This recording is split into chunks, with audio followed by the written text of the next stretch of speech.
بولا گیا، جھوٹ کو دیکھتے ہیں،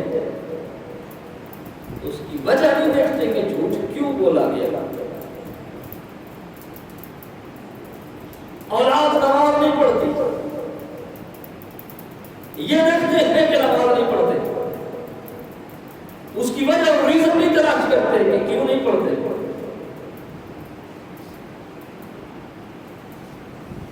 بیٹا سوٹ پر کاروبار کرتا ہے، اس کو برا کہتے ہیں، لیکن یہ نہیں دیکھتے کہ اس کے سود پر آنے کی وجہ کیا بنی، سودی کاروبار کو اپنانے کی وجہ کیا ہے۔ چور کی چوری دیکھتے ہیں، اس کے چوری کرنے کی وجہ پر کوئی نظر نہیں بنا سکتا۔ بے حیائی کو برا بڑا کہتے ہیں، فحاشی اور ریانی کو کوستے ہیں، زنا اور اس جیسے کئی ایسے گناہ ہیں جن کو ہم برا سمجھتے ہیں، لیکن کبھی اس طرح غور نہیں کیا کہ ان برائیوں کی وجہ کیا بنی، ان برائیوں کی بنیاد اور جڑ کیا ہے، کہ جہاں سے ان برائیوں کو فروغ ملتا ہے، جہاں سے یہ برائیاں پروموٹ ہوتی ہیں اور ہمارے معاشرے کا ستیاناش کر دیتی ہیں۔ مولانا جلال الدین رومی کی ایک بہت کمال کی بات میرے ذہن کے اندر آ گئی، اور وہ لوگ تھے کہ جو صرف گناہ نہیں دیکھتے تھے، گناہ کی وجہ کی طرف بھی ان کی نظر ہوتی تھی۔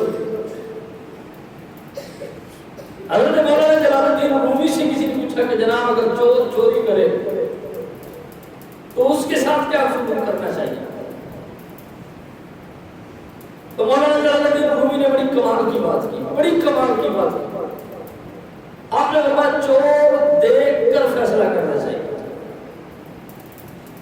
قرآن نے تو کہا ہے نا کہ السارق والسارقۃ فاقطعوا ایدیہما، چور ہو یا چورنی ہو، جب وہ چوری کرے تو فاقطعوا ایدیہما، دونوں کے ہاتھ کاٹ دیے جائیں۔ لیکن مولانا رومی نے بڑی کمال کی بات کی، اور وہ چور کو دیکھ کے فیصلہ کیا جائے۔ کہا کیسے چور کو دیکھ کے فیصلہ کیا جائے؟ تو انہوں نے کہا کہ چور کو دیکھا جائے کہ اگر چور عادت سے مجبور ہو کر چوری کرتا ہے، یعنی چور عادتاً چوری کر رہا ہے، یعنی اس کی عادت بن چکی ہے، تو پھر چور کے ہاتھ کاٹ دیا۔ اور پوچھا کہ جناب اور اگر چور کرے چوری مجبور ہوتا ہے تو پھر چور کے ہاتھ نہ کاٹے جائیں، جو اس چور پہ بیٹھا وہ حکمران ہے، جس کی وہ رعایا ہے، اس حکمران کو سزا دی جائے کہ اس نے اس کو اتنا مجبور کیوں کیا کہ یہ چوری کی نوبت تک آیا۔ آج ہم تو کہتے ہیں کہ بے حیاؤں کو سزا دو، بالکل دینی چاہیے۔ ہم تو پہلے دن سے کہہ رہے ہیں کہ اگر زنا کی سزا شریعت مصطفیٰ کے مطابق ہوتی تو کوئی اس کے مطابق سوچ بھی نہیں سکتا۔ شریعت مطہرہ کے مطابق اگر سنسار کیا جاتا تو کسی کی ضرورت بھی نہ ہوتی۔ شریعت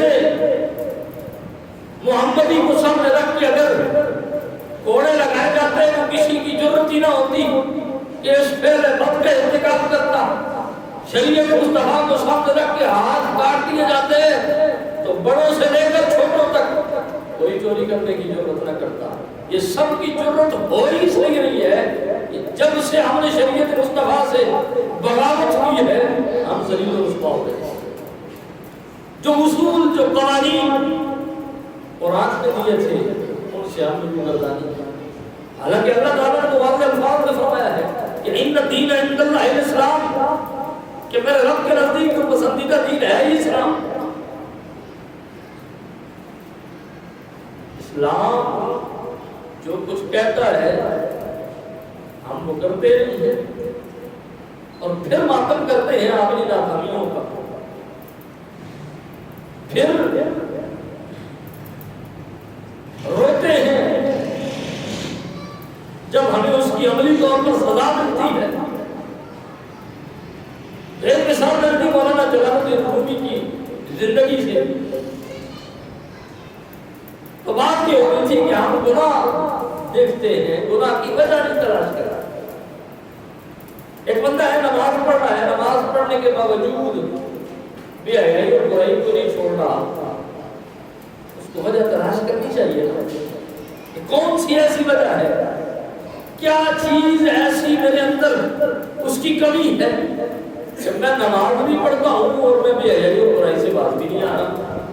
کیونکہ قرآن کو کہتا ہے ان الصلاۃ تنہی عن الفحشاء والمنکر کہ نماز میں ہے اور برائی سے روکتی ہے، تو اس کا فرمان غلط نہیں ہو سکتا، محبوب کے سینے پر اترا ہوا قرآن غلط نہیں ہو سکتا۔